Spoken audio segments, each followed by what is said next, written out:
I'm still really stumped by that groovy intro. I forgot I made it. It's really quite simple, and that's just some royalty-free music that I used. I wanna find another song, though. I'm not sure about that one. Anyway, but it does have a very sort of Nile Rodgers chic kind of a vibe, which I'm not opposed to. So I'm still kicking that around. Anyway, hi, it's Wednesday. This is George Hahn, and you're listening to or watching or however you're consuming this. This is the George Hahn Show. Let's just call it that, shall we? And we are live as I speak to you on YouTube and Substack, a simulcast. We are immune, or rather, we are not privy. No, what's the right word? We are not under any FCC jurisdiction here. And I don't know the numbers, but did Colbert's numbers do better than they would have from broadcast with the Tallarico video? Does anybody got any intel on that? I would love to know. So thank you all for joining me. For those of you who are joining me, whether you're here on Substack or Instagram, and what I really should do is go to where I am, and all right, here we go. There we go. Okay. Someone's here from the UK on Substack. That's fantastic. All right, great. So speaking of Colbert and CBS, no, you know what? Before I get into that, did you guys see? Oh my God, I can't believe I'm saying this. I can't believe I saw what I saw. Did you guys see that freak show workout video with RFK Jr. and Kid Rock? Please tell me you did. If you haven't, stop what you're doing now and then come back and watch this. Well, or just watch it later, I guess. It's amazing. It is amazing in all the wrong ways and for all the wrong reasons. I think I got chlamydia from watching it, actually, and maybe even hepatitis C. I wanted to take a Silkwood shower after I saw it and gargle with extra strength Listerine, if there is such a thing. I mean, could you imagine? I'm just watching it. I was imagining the smell of these two and the smell of the rooms where these dorks are doing whatever the fuck you call that. It was really strange. It's really strange. On their best day, on RFK Jr.'s best day, and on Kid Rock's best day, these guys are fucking weird. Like the wrong kind of weirdos, though. I love a good weirdo. I like to think of myself as one, but as I try to dislodge something from in between my teeth, I think it's an orange. But these guys are the weirdest in the worst way, I gotta say. You're gonna want, when you watch this video, you might want to have some doxycycline on hand after you watch it, because you might need it just to do a little moment after for your own even physical health after watching it. It is so gross. It is so gross, and represents everything that masculinity really should not be about. Oh my God. Now, somebody here on YouTube just commented, why exercise shirtless in jeans? Yeah, that is weird. And, you know, there's that fun video of Lenny Kravitz popping into the gym wearing nothing but leather pants. Or was he shirtless? I don't remember. Lenny Kravitz can do whatever he wants because he's Lenny Kravitz. Now, the only circumstance I have lifted weights shirtless in jeans, but number one, well, a couple of things about that.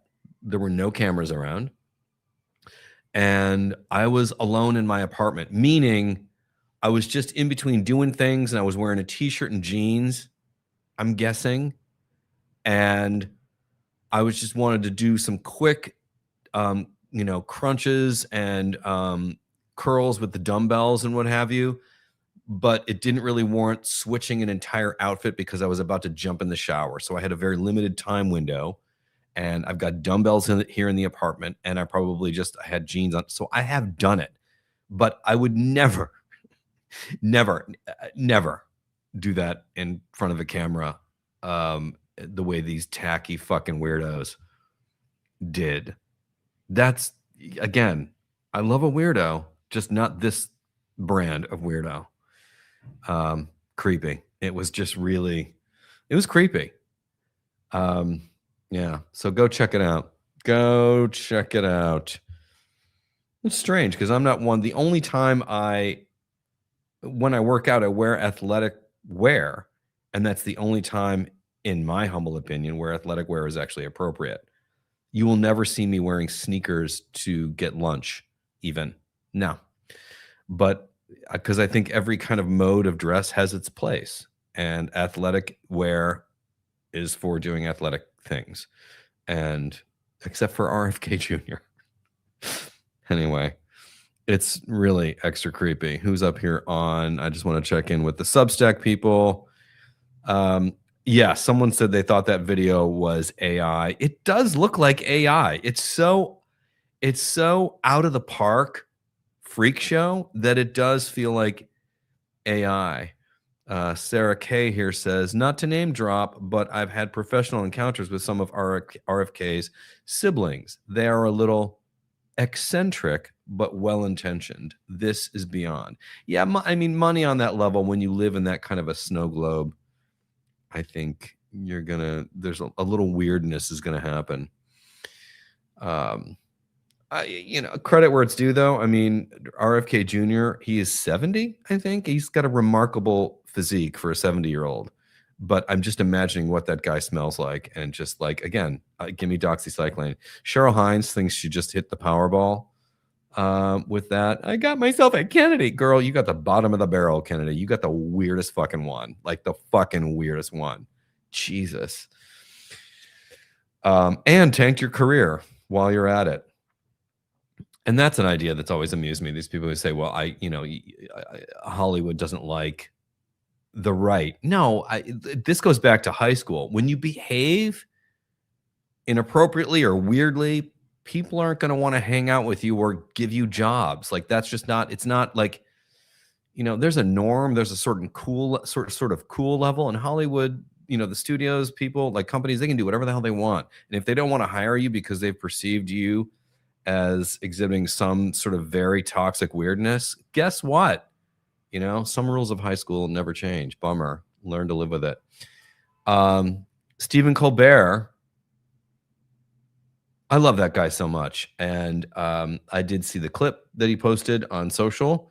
There's a little interview. It's amazing that they pulled that, but yet not amazing. I mean, I think this is like reflective of Trump's rather lame attempts to silence and or control news or the messaging and take over a propaganda outlet. They can't handle dissonance and dissent.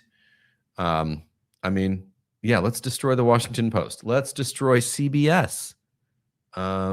This is stupid fascism. These are all lame moves. Not that CBS is anything I run to watch. I did watch Nikki Glaser hosting the Golden Globes because I think she's terrific. Well, no, I take it back. I didn't watch it live. I watched clips later, but I think Nikki's great. That's why I watched it. I don't really care about award shows. And any Colbert clips I see are the day after on social media. So I'm never watching it on the linear broadcast timeline.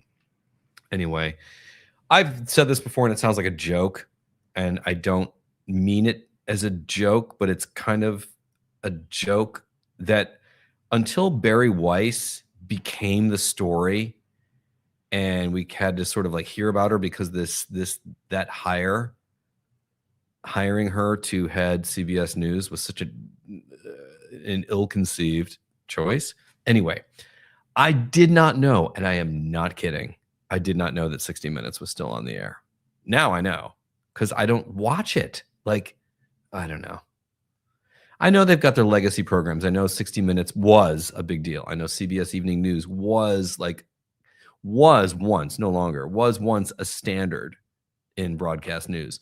I know CBS Sunday Mornings is a very popular show, but this is not a growth business, whatever. Stephen Colbert is gonna he doesn't give a fuck anymore, clearly. And when he leaves this show, I hope he takes some time off, relaxes. I hope he does not grow a beard because I hate that look. I'm not on TV right now. I'm on vacation. I'm gonna grow a Moses, please. I hate it when guys do that. I take a few days off the razor, sure, but like going full Moses, it's no. Anyway, my point in bringing that up is that, it's a lame move. It's a lame move to try to stifle Colbert.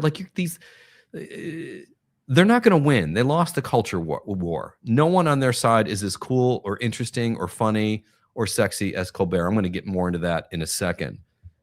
But Jimmy Kimmel, Stephen Colbert, these guys are interesting, funny. They have a soul. They're real human beings. They're funny men that I would personally enjoy hanging out with. No one on the other team can claim that. And they know that. And I think there's a lot of envy here. We are currently living under the wrath of the boring. We are living under the wrath of the unimpressive and the unclever. I mean, I'll get into that in a second. Before I do, I want to circle back and talk about my medical appointment yesterday. I wrote about this in the article, the post I wrote called Health Checks on yesterday on my Substack. And the point being, get checked and don't lose any fear you've got about doctors. I know insurance is tricky for a lot of people. But I am someone who, because of, long periods where I did not have health insurance, the ER was my, way to check in with the medical industry. I didn't go in unless anything happened. Fortunately, though, I've been very fortunate, as I wrote in the piece, and I've had a very sort of charmed life in terms of my health issues until just after COVID. But anyway, I went in yesterday to get a lung scan because I quit smoking 4 years ago. And it is suggested that once you do quit every year, you go in for a lung scan. And if they do see anything in the scan, we can catch it early, little early detection thing, and we can take care of it, right? The results, so this was last night. My appointment was at 6:00. Results will be in either this evening or tomorrow. I'm not really worried about anything because the last time I got checked, it was like, no, you're good. So I wanted to say, though, my appointment, as I just said, was at 6:00. They requested in all the online check-in and questionnaires you got to fill out, please show up 15 minutes early. So please show up at 5:45 for your appointment, which I did. Now, this was over at Weill Cornell Imaging on Broadway and West 84th Street. And it is, aside from One Medical, which is aesthetically a very pleasing, right out of a movie, a very pleasing medical environment. It doesn't feel like it's a very comfortable, sexy, if you will, doctor's office, right? Weill Cornell Imaging over there on 84th and Broadway it's the furniture's kind of nice. The lighting was really good. It was a very comfortable waiting room. I don't know why I bring that up other than the fact that I found it remarkable because you never encounter that in any interaction with the medical industrial complex, right? And it was rather nice to sit there for the brief time that I did in that waiting room because it was nice lighting and there's the city outside the window on the 4th floor and the furniture is kind of cute and, whatever. Anyway, I showed up and this never happens. I showed up, I walked in the door, I stepped out of the elevator and got to reception on the 4th floor over there at around 5:47. Guys, I was done with this scan and outside leaving the building at 5:58 before my scheduled appointment time. That's how quick and easy this was. It was much like an MRI where, you sit on a thing and they slide you into this sort of giant tube, like this giant donut looking thing. It was, the procedure itself, or the scan itself rather, I didn't have to take anything off, not even my watch. There was just, as long as there was no metal around the chest area, no buttons on shirts or whatever, that were metal. And yeah, I was in and out of there. The procedure itself lasted maybe 3 minutes. But as I said, into the building and then back out, appointment completed. I was done in under 15 minutes, more like 12. And that was amazing. Anyway, so if you didn't check that piece that I wrote yesterday in my Substack, go to it. It's about health checks and getting checked. And I'm glad I did it, no matter what the results are, because when you do things like that, whether it's a lung scan or a breast exam or a colonoscopy, HIV test, a skin check, all of that stuff, a dental appointment, like get your teeth cleaned and get your teeth checked. It's empowering. It's empowering. And I know insurance, as I said, is a tricky thing. So just go do that shit. It's in your best interest. Checking in with some comments here. Last night, my husband told me, this is from Michaela Beardsley on Substack, says, last night, my husband told me that he had once pitched a show called Raconteurs. And I said, that's the George Hahn show. Well, interesting you say that, because that's what that's how the New York Times described me a few years ago when they were on a very slow news day, when they asked to feature me in the Sunday paper. I am in the New York. If you search my name in the New York Times, you will see it. I think it's George Hahn, Urban Raconteur. That's what they called me, an Urban Raconteur. I like it. Before I get out of here, just a thing about this whole Colbert thing and Brendan Carr with the FCC and all of these people on the right has me thinking about what a part of what's going on here. It's not the whole picture, because there are really serious things happening here and affecting a lot of people. And in 2 recent instances, 2 Americans lost their lives. This is a serious time. And this is not something fashion-like. This is fascism. I mean, these are dark days in our country's history. But I've been thinking about this, and it sounds like I'm making a joke, but I'm kind of not making a joke, and that is that the right, today's Republicans, the modern Republican, MAGA, the Trump cult,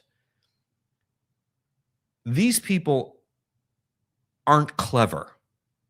They're not even interesting, really. And while they happen to be in power right now and pulling the power levers, and that's their big threat at the moment, it can never alter the indisputable fact that they will never be interesting, fun, cool, hilarious, ever.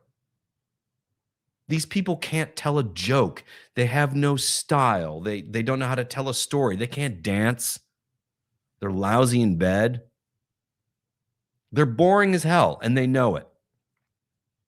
And they hate the left, more liberal-minded people, if you will, because we are generally more interesting, more fun, more colorful. We're cooler. We're clever. We're sexy. We know how to have a good time on a dance floor. All the things that they wish they were like being likable. They wish they were likable, but they don't know how to be. And they know it, and it infuriates them. And this moment that we're in right now, this is their wrath. We are living under the wrath of the boring, the wrath of the unimpressive, the wrath of the unclever. They're the dull side, and they look at everybody else who knows how to tell a joke, spin a story, whip it around on a dance floor, and be fun and clever and interesting and all the things that they're not and wish they could be, likable. And this is their wrath against that. and there's a lot of money involved. They need the money because without it, they're kind of nothing. You know what I mean? I look at a lot of these billionaires who could otherwise really never get laid. Without the money, I think Lauren Sanchez's look is weird. I mean, she looks like an overinflated sex doll, but like Bezos never could have scored that without the money. Like, you need the money for that. Without the money, there's none of that. If Trump weren't a wealthy man, there would be no Melania, or Marla, or Ivana, for that matter. Like, it's about the money. That's what the money is for. These guys, these losers, don't have the charm. It's not about being hot or gorgeous or whatever, because funny people, I find, are very sexy.